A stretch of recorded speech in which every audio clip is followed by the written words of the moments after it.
For 4.5 years, I lived in an old palazzo in Rome, which, thanks to Jenny and John, I discovered turned out to be probably built more or less above the site of St. Paul's house arrest, probably. And I think there's considerable evidence to suggest that it's true.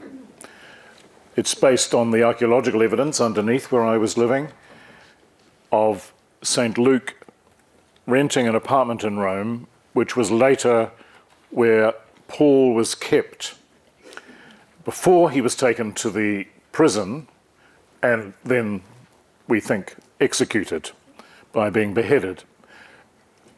It's not in the Acts of the Apostles, but local tradition is pretty compelling. And they're pretty sure they know where his grave is. It's now dominated by the site of St. Paul outside the walls, this huge papal basilica. And the Benedictine abbot of that place put down a tube with scientific help into the tomb, said to be the tomb of St. Paul, and pulled up some debris, had it analysed, bit of carbon dating, etc., etc., etc., and it's a Jewish male who died in, I think, AD 67, or round about then, which isn't bad. I mean, if it's not him, it's somebody very like him called Paul. Anyway, that's just a little archaeological joke. But I think I was living above the site of Paul's house arrest before he was executed. And that's not really the important thing. I think the important thing is that I thought a lot about what he wrote as he was facing the prospect of death, which he certainly knew he was. Nero was crazy. Nero was on the throne.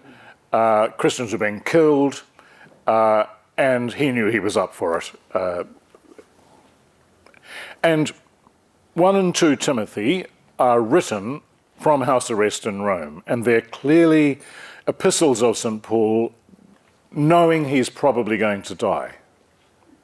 So he sums up what in Maori you would say was te ohaki, that is to say, your biggest final thinking, your consummation of your thought, because you know you're not going to speak again or write again, probably. Te ohaki or hato paura o paura tapu, the last greatest thoughts of St. Paul. And that's 1 and 2 Timothy. And in there, he says something which I think became the heart of Franciscan thinking. It's a personal view of mine, thinking about this site every week for 4.5 years.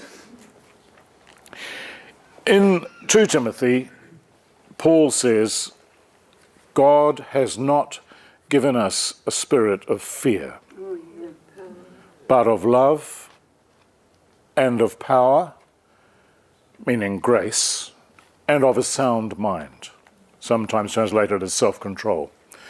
But St. Paul is distilling what he really thinks about the ultimate things, the essential things, the things that he really wants to leave as a legacy, and ohaki. So God has not given us a spirit of fear, but of love and of power, the power of grace, and of a sound mind. And I think what happened with the Franciscan movement was majoring on this sort of penultimate theology, or this kind of missiology, this kind of reason and method, more than anything else. For example, if you're locked in a fairly morbid fearfulness, which is natural, I mean, we all have this sometimes, you're not going to have the joyful troubadour charism that Francis and Clare had. You're going to be kind of extremely inhibited or shackled by heavy burdens.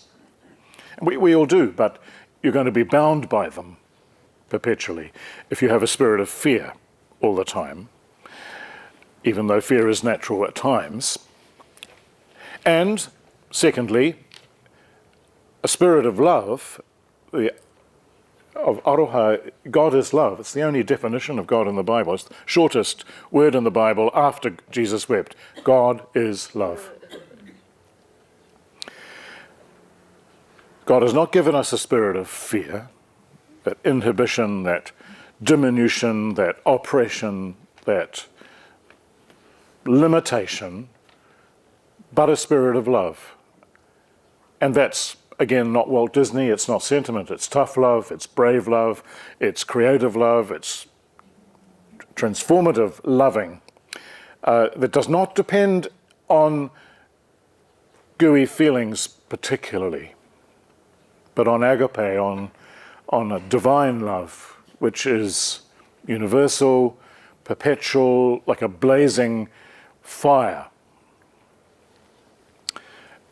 A spirit of love and of the power of grace. That is to say, an openness to the fact that there is a sacred energy flowing through the whole world all the time. Grace is everywhere.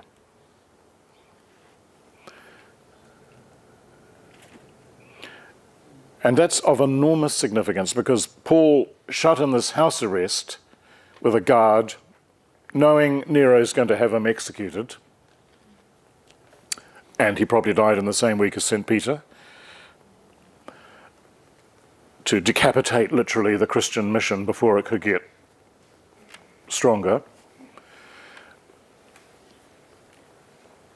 This belief that even in a prison cell or house arrest, even in the face of death, there was the sacred energy that was flowing nevertheless, all the time.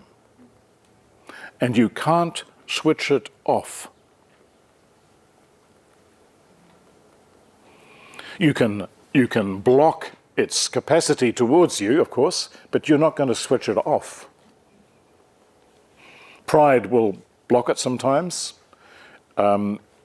Ignorance or prejudice can block its flow sometimes, but it never stops flowing. Even when you try to block it, it will find another way around to get to you. And it's actually in you because you're made in the image of this grace in the beginning. And if that image has been trampled or soiled or forgotten or desecrated or sinned into oblivion, it's still there. It's still there. God isn't that powerless. So this is of enormous significance for understanding this movement, which flowed out of Assisi and brought in a Reformation, long before the Protestant one. Reformation of the heart. God has not given us a spirit of fear, but of love and of the power of grace and of a sound mind. And this is something that's forgotten quite often. Christianity, the experience of the gospel, the spirituality of Jesus, the power of the Holy Spirit, the sense of presence of the Creator God, does gift you a sort of sanity up to a point. Everyone's a little bit crazy sometimes. But there is a measure of calm, or a measure of poise, or a measure of a sort of center of gravity which is available to you. Sometimes you lose it, but it comes back. And the best forms of the gospel are profoundly healthy and sane and long-thinking and big-hearted and open-minded. They're not fearful, they're not prejudicial, they're not muddied by various forms of oppression. There's a freedom about them which looks like that. Looks like those faces. They're actors just presenting these truths. Doesn't matter whether Francis and Claire look like that. We know their faith looked like that.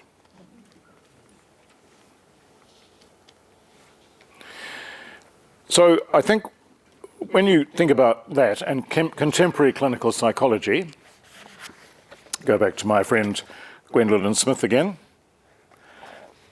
This is clinical psychological research from the cognitive behavioural school, if you're interested in that sort of theory. But she says the things that limit love and a sense of empowerment and sound mind in our human condition today are the following. This is based again on research, not in any particular order. Magnification. In other words, this is going to get a whole lot worse really quickly, and there's nothing I can do about it. Now that you may need a bit of a warning about something, of course, but it's not necessarily always true. Magnification is a tendency to become, magnify a problem quite a lot, quite often. Instead of a clearer, maybe colder look at it objectively with a friend, or writing it down and then thinking about it, or getting advice or doing a bit of research to get that centre of gravity back. Magnification. Second, fortune telling. In other words, I know what's going to happen. I know what's going to happen. Some psychologists have said that's the basis of all despair. If you are sure that you know what's going to happen in 3 years' time to so-and-so, or to yourself, that can be the grandparent of despair, because you think it's going to happen and there's nothing you can do, or it's going to happen the way you think it's going to happen. Fortune telling can take away soundness of mind. Emotional reasoning can take away soundness of mind and limit loving and destabilize sense of empowerment. Emotional reasoning, that is to say, because I'm feeling something, my left ear is burning, for example, somebody must be thinking badly about me, and it's just a question of who it is. I've thought this myself sometimes, so not lately, not since I read this book. But you know, when you get a feeling and you think it's an instinct, which you can't prove, but you're, oh my goodness, this is, you know, I've got a bad feeling about this, as they say in the Star Wars movies. Emotional reasoning, well, what has a destabilizing effect about that is that you don't get the opportunity necessarily to give yourself permission to work out the facts. Because the emotional reasoning from emotion, needs facts to work out whether it's a good instinct or not. And that means research, that means conversation, that means exploration over time. Another one Gwendolyn says is called all or nothing. For example, he has been bad to me again, therefore he will always be bad to me. And I'm going to have nothing to do with him anymore. Now that's, of course there are some people you've got to protect yourself from at times, but the all or nothing all the time is not good for you. Because sometimes he will be a bad boy and sometimes he won't. And sometimes he'll be half bad and half good, and you can't work out which to be. And so will you, sometimes. You know, road rage? It's quite a discipline. I saw a lot of road rage in Italy. It's like watching an opera. It's, some of the drama on the street is spectacular. And then 10 minutes later they're having a cappuccino and laughing about something else. It's very disturbing. real roadways like we get here. No, that's true. That's true. It's different. It's very different. Yes, it is. It is.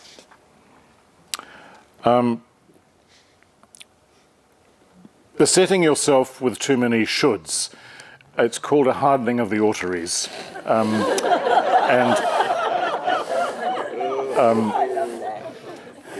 You know, we should relax a bit about the things we need to do.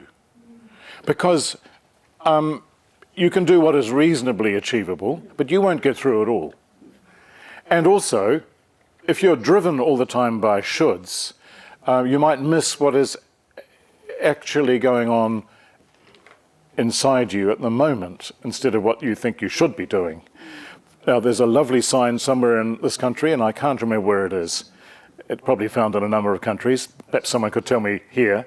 There's a sign somewhere in a paddock. I think it's up in the far north. And it just says, at this spot, in such and such a date, at such and such a time, absolutely nothing happened. Does anybody know where it? Does anybody know where it is? It's somewhere. In the middle of nowhere. And it's kind of, I love it because it's not true. It's not true. If you got back to that moment and looked at it, there'd be some grass growing, greening away. There'd be a cloud probably mincing across the sky, doing its cloud thing. This is very Franciscan, by the way. There would be worms worming away. There would be the grass. There would be the sun shining. Heaps of things happening. And Francis and Claire said, stop and smell the roses. You know, don't get a hardening of the arteries all the time because it's not good for you. And he used to say, they put it into a song actually, in one of the early Franciscan movies, if you want to hear the tune of God, so to speak, in life, take your time, go slowly. We can't always do that, but we should sometimes. We could sometimes. And Gwendolyn says, change your shoulds into coulds. Yes, yes. That's quite a good phrase, isn't it? I agree. I could clean up my bedroom, and I might well do that. But first I'll have a cup of tea, and I'll smell the roses. Then I'll make the bed better, and I'll be a happier person. Just saying.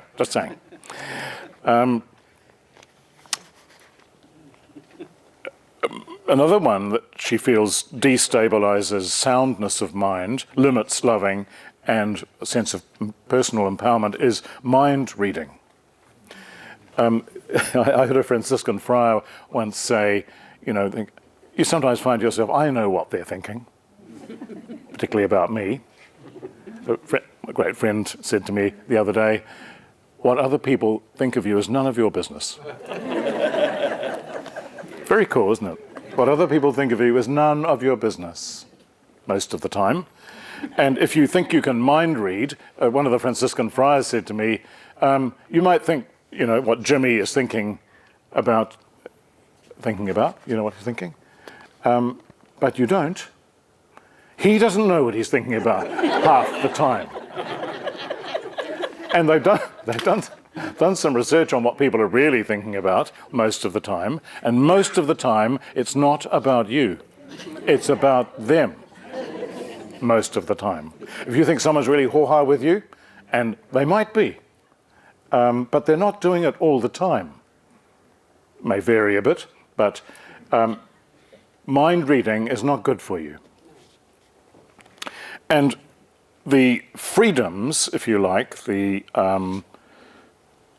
last one she mentions is a negative filter, so tending to take the cynical downside of things when actually they're a bell curve of good, mixed, and not good.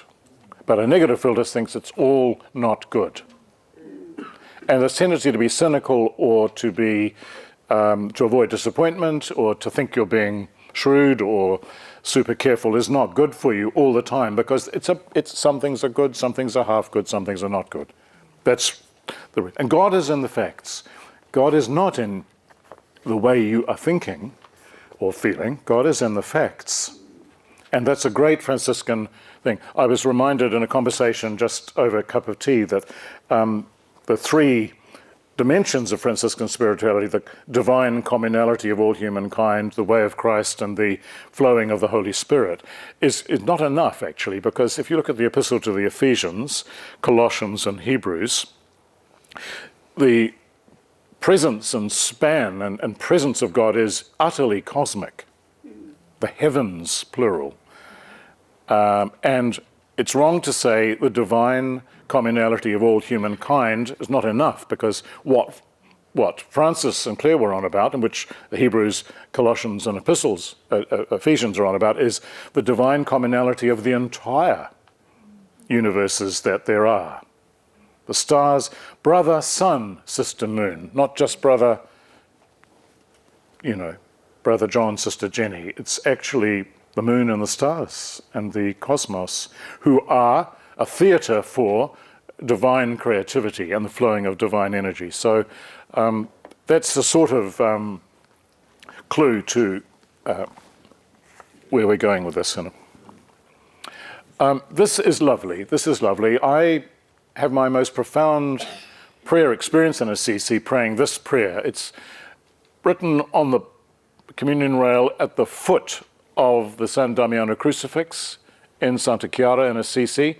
It's Francis's most poignant ohaki, his last best prayer in my view, like Paul's view of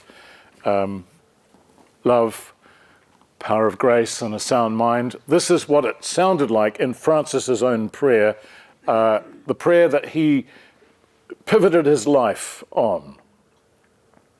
And you can see it brings everything we've been saying together, in a way. It's written in about 9 languages beneath the San Damiano crucifix. You have to kneel to read it. You can't read it standing up. And you're kneeling at the foot of this cross, this crucifixion, resurrection, San Damiano. Page 11. Oh, thank you so much. Page 11. There you go.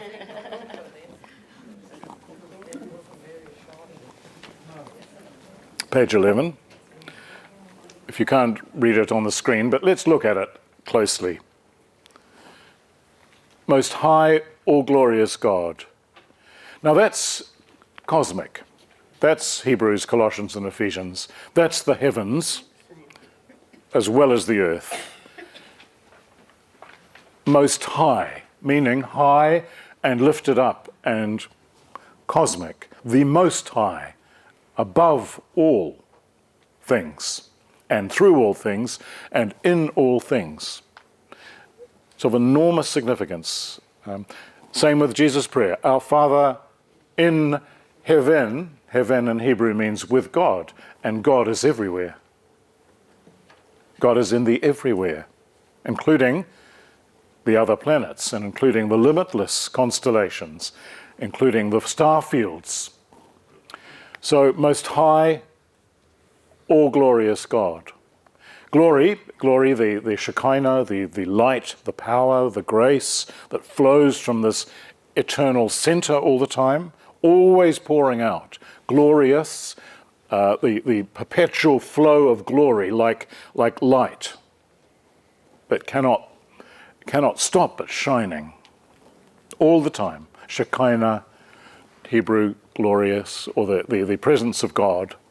That first line is full of rich, wonderful, beautiful meaning. And just praying that and then stopping. One of the lovely things the Franciscan tradition and the Benedictine tradition taught the Christian church was to pray slowly.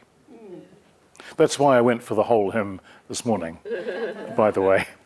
We're quite used to, okay, let's get this sorted, let's do this.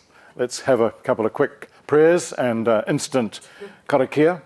But actually, Francis said, take your time, go slowly. And if you do that, if you pause after the first line and think about what you've just said, you're immersed in some extraordinary truths which wrap around you and lift you up and bless you.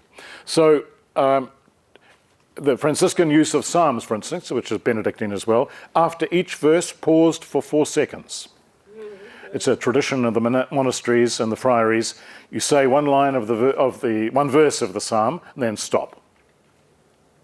Or one line of the psalm and stop for 4 seconds, and then say the second line. And it's a beautiful, beautiful way of doing things. It's we're going to try it in a minute. So, enlighten the darkness of my heart. It doesn't say my heart is dark. It says the darkness of my heart, meaning I have some shadows that are playing around inside me.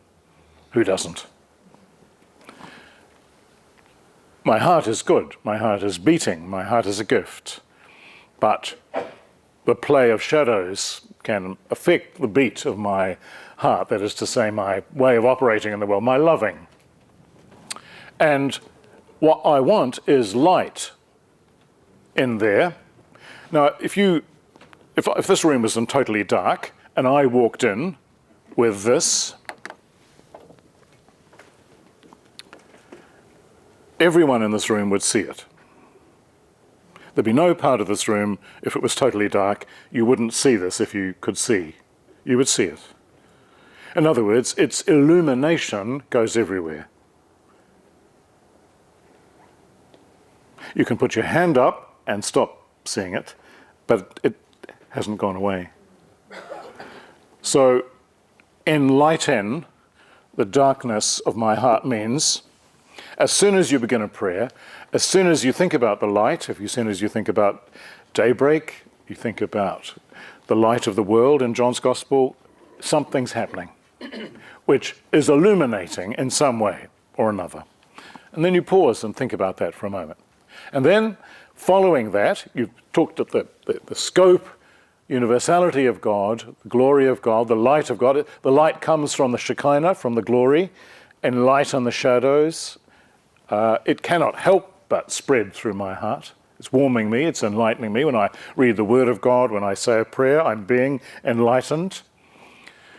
I'm getting a little bit more of a sound mind, getting a little bit sense of the love. I'm a measure of grace. One of the lovely Franciscan phrases, which the Archbishop of Canterbury picked up, is, when you pray, you are making room for grace. Isn't that lovely?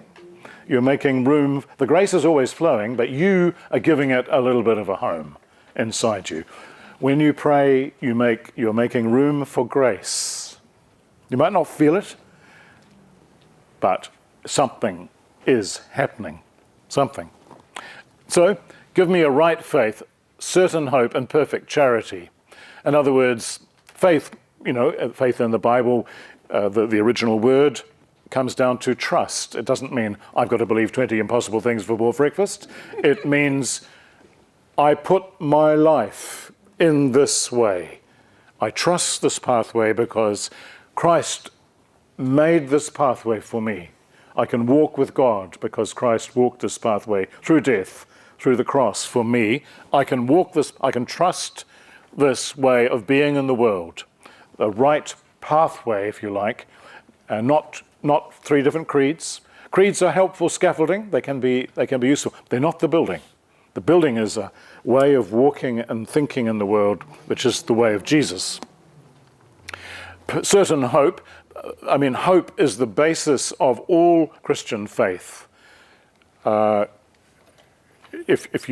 Without a vision, the people perish. There's got to be a sense of trust in the fact that providence is around, that the world is worth living in and worth working at. In spite of the evil, the suffering, and the death, there is a way of inching forward with righteousness and justice. Because Nadia Colburn put this very well, giving up on hope is always wrong. See, that's fortune telling and mind reading. I know what's going to happen, the basis of all despair. Giving up on hope is always wrong because it privileges the mind over the heart, or the soul. Privileges the mind over the soul. Even in the face of what you believe to be certain destruction, giving up on hope is always wrong. And it's that very act of trust, or that capacity to receive the gift of hope, that can sometimes change the course of events itself. Just the act of hoping. Not what you say, wishful thinking or optimism, but a spiritual hopefulness can make a huge difference in itself, against the evidence sometimes. And even if it doesn't change the outward circumstances, it can change the inward circumstances, which make the whole thing feel different, whatever it is. Very powerful. Perfect charity, the word for love, that is to say, God-given love, agape love. Deep humility, that is to say, I belong to the earthiness of the world, the humus. I'm down to earth. I'm not puffed up in terms of my view of myself. I've got a sense of groundedness, which I'm given by kneeling like this and praying like this. Wisdom, Jesus, the greatest wisdom teacher who ever lived, the wisdom of God. You find it in special parts of the Bible, in the book of Proverbs, precursored, if you like, before Jesus. You get them in the parables, most potently of all, this beautiful wisdom of God. You've got them in the Sermon on the Mount, the Beatitudes, the wisdom of God, spoken by a person. And that groundedness, that wisdom, understanding, to stand under something in order to see it better, to know what its roots are and its foundations are. There's a beautiful phrase I love by a Christian author who said, the best cure for sadness is to find out the way the world is wagging and what wags it. You know, it's that sound mind, it's that God is in the facts, it's that poise, it's that center of gravity that Paul talked about. Stand under something, find out what makes it tick. Why does it work the way it does? Why did this happen? Of enormous importance. That I may know and do your most holy will. And notice the sequence. You're starting with a sense of God. You're asking for a measure of light and warmth deep inside you. You're looking for the trust, faith, the hope and the love. You've got faith, hope, and love right there. That's 1 Corinthians 13. Distilled in this prayer. The only things that last forever. Incredible prayer. The humus, the groundedness you seek to be human in the world, made from the dust of the earth, as Genesis says. Then the wisdom, the entire corpus of Jesus' teaching, how to work out why things are the way they are in the light of all this, and then to know, and then to do what you're called to do. And this is really helpful in the face of things that are not mentioned in the Bible. This is why Francis is speaking and praying 1,000 years after Jesus, and we're speaking about this another 1,000 years later. Had they heard of certain forms of stem cell research then? No. What should a Christian do with stem cell research? To know and do your most holy will. Pray a prayer like this and develop an ethic for stem cell research, which is consistent with the dignity of human beings and of the sacredness of life. Work it out over time with a sound mind, with love, the power of grace, and not a spirit of fear. What we're going to do is just use this, personalize it for you now in your life. Again, we're not having a group share. This is just you in company with the people around you physically, but not verbally. And we're going to pause after each line, the Franciscan way to pray. Not the only way, and you don't have to do this all the time, of course. And sometimes it'll be extemporary prayer, you won't follow this at all. But following this sometimes is very good for you. So what we're going to do is we're going to say the first line and then stop. And when I begin on the next line, just join in. So we'll probably have, I think we'll have about 5 seconds between the lines, but I'll cue us in. And what I'm inviting you to do is make this your own.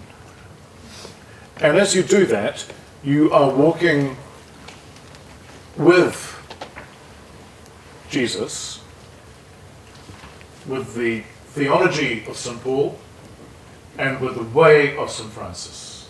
It's kind of distilling those things in this prayer, which it's a beautiful way to be. So let's just take this.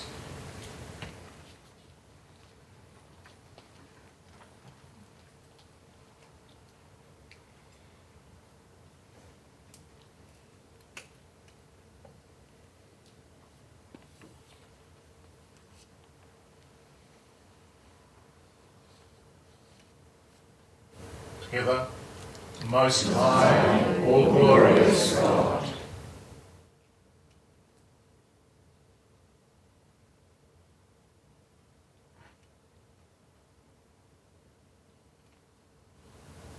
enlighten the darkness of my heart,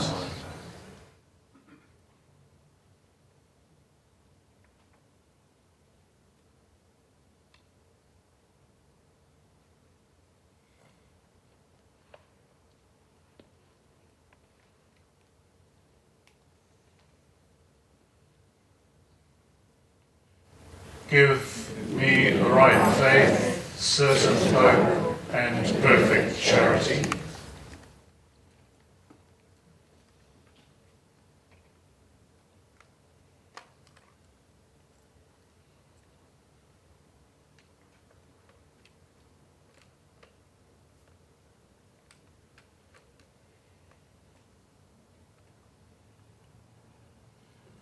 With deep humility, wisdom, and understanding.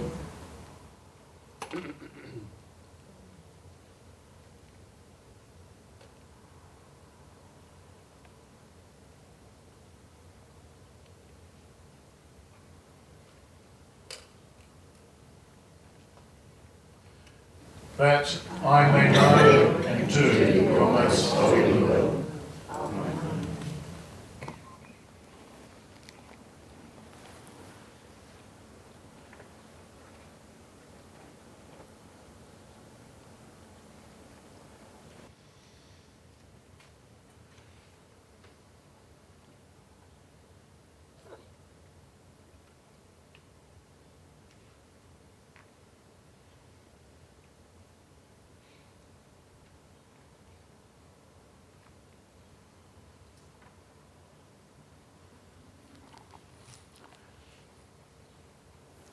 Say you're, in conclusion now, we just have a little pause before the Eucharist, but say you're facing your worst problem right now. Praying like this, or something like this, or any prayer at all, but prayer with this kind of theology will put you in a better position to face it. I'm not saying magically remove it. I'm not saying it won't be the threat or the concern that is in front of you. Of course it won't. But it will make you, it will give you a slightly better angle on it. And that may mean you handle it a little bit better. And that may make it all the difference.